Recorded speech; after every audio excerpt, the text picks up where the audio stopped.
योगी आदित्यनाथ, श्री योगी आदित्यनाथ। अध्यक्ष महोदय, माननीय श्री मुलायम सिंह जी ने अभी जो बात यहाँ पर कही है, और मुझे अच्छा लगा कि लालू जी आज उनका समर्थन कर रहे हैं। प्रधानमंत्री के लिए भले ही उन्होंने समर्थन न किया हो, लेकिन आज समर्थन कर रहे हैं, पता नहीं किस बात के लिए। लेकिन मैं आपके माध्यम से पूरे सदन का ध्यान आकर्षित करना चाहता हूं उन मुद्दों की ओर जो आज भी सदन की मर्यादा के विरुद्ध यहां पर बातें हो रही हैं और किस प्रकार से गुमराह किया जा रहा पूरे देश को। अयोध्या में 3 प्रकार की परिक्रमाएं होती हैं, पंचकोसी, 14 कोसी और 84 कोसी। और महोदय, उसी परंपरा के अनुसार 84 कोसी परिक्रमा देश के संतों ने प्रयागराज महाकुंभ के अवसर पर 10,000 संतों ने वहां पर तय किया था और उसी के अनुसार परिक्रमा का यात्रा का कार्यक्रम तय हुआ था।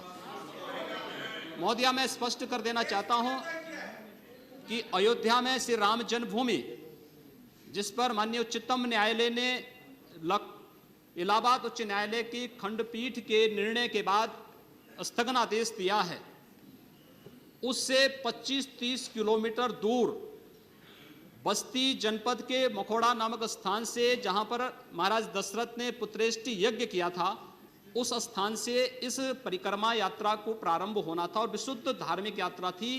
इसमें किसी राजनीतिक दल का कोई हस्तक्षेप नहीं था। बिल्कुल 200-250 संतों को इस यात्रा में चलना था और 13 सितंबर तक ये 20 दिन की यात्रा है। लेकिन जिस प्रकार से धार्मिक स्वतंत्रता के मौलिक अधिकार पर उत्तर प्रदेश सरकार ने प्रहार किया है, महोदय, पहली बार ये देखने को मिला है कि लगभग 2000 से अधिक संतों को गिरफ्तार किया गया है और पूरी तरह अपमानित किया गया है।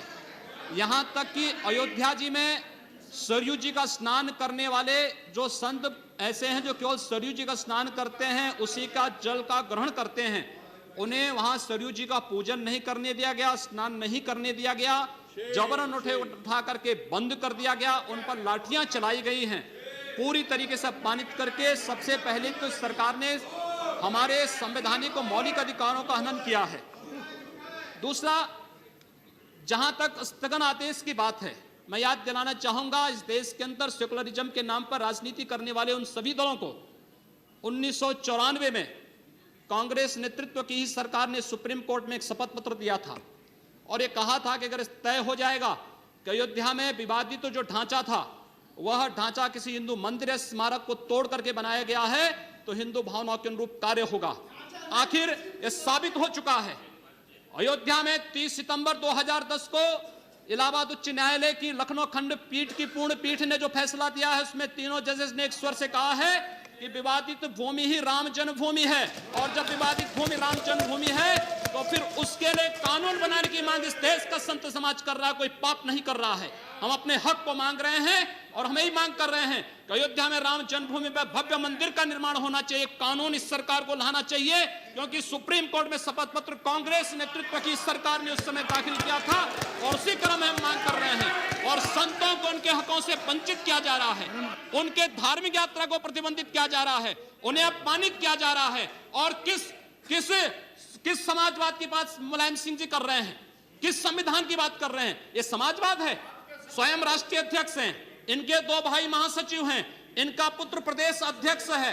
कौन से समाजवाद की बात करते हैं? परिवारवाद की बात करते हैं। बेवकूफ बना रहे देश को, ये केवल देश को बेवकूफ बनाने का कार्य कर रहे हैं और बेवकूफ बना करके समाजवाद के नाम पर समाज को बेवकूफ बना करके सेकुलरिज्म की ध्वजियां उड़ा रहे हैं। 30 दंगे उत्तर प्रदेश के अंदर हो चुके हैं महोदय, 1 वर्ष में 30 बड़े-बड़े दंगे। हर दंगे में हिंदू प्रताड़ित हुआ है, हिंदू जेल में बंद हुआ है, और ये सरकार परंपरा की बात करती है। किस परंपरा की बात इस सरकार कर रही है? क्या आतंकवादियों के खिलाफ दायर मुकदमों को वापस लेना कौन सी परंपरा का हिस्सा है? ये सरकार उत्तर प्रदेश के अंदर जिस प्रकार से सरकारी जमीनों को कब्रिस्तान के नाम पर आवंटित कर रहा है, कौन सी परंपरा का हिस्सा है? जिस प्रकार से वहां पर वहां के गरीबों, वहां के पिछड़ी जाति, वहां के अनुसूचित जाति के हकों पर डकैती डला करके ये सरकार जिस प्रकार से जंगल राज कायम की उत्तर प्रदेश के अंदर, आखिर वो किस परंपरा का हिस्सा है? और इसीलिए मैं आज के इस माध्यम से आपसे अनुरोध करना चाहूंगा, उत्तर प्रदेश सरकार ने उत्तर प्रदेश के अंदर हमारी धार्मिक भावनाओं का अपमान किया है, संतों को अपमानित किया है। इस सरकार को रहने का अधिकार नहीं होना चाहिए, इसे तत्काल बर्खास्त किया जाना चाहिए। आपसे मैं ये अनुरोध करूंगा कि भारत सरकार से मैं ये मांग करूंगा, ये सरकार लड़ाने का कार्य कर रही है, यह केवल मुस्लिम जिहादी आतंकवाद को प्रश्रय दे करके हिंदुओं को अपमानित करके संतों का अपमान करना चाहती है। और इसीलिए 84 कोसी परिक्रमा को इसने रोका है। महोदया, जितनी फोर्स वहां लगाई गई अब समाप्त उसका करिए। दशांश भी, महोदया, उसका केवल दशांश भी केवल सुरक्षा के लिए देखी 200-250 संत अपनी धार्मिक यात्रा को शांतिपूर्ण ढंग से निकालते। इस सरकार ने यात्रा पर रोक लगा करके उत्तर प्रदेश के अंदर 10 करोड़ लोगों को पीड़ित किया है, अपमानित किया है, उनको परेशान किया है।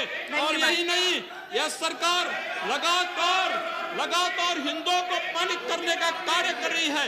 और इसीलिए मैं आपके माध्यम से अनुरोध करूंगा, इस सरकार को रहने का कोई अधिकार नहीं, इसे बर्खास्त किया जाना चाहिए।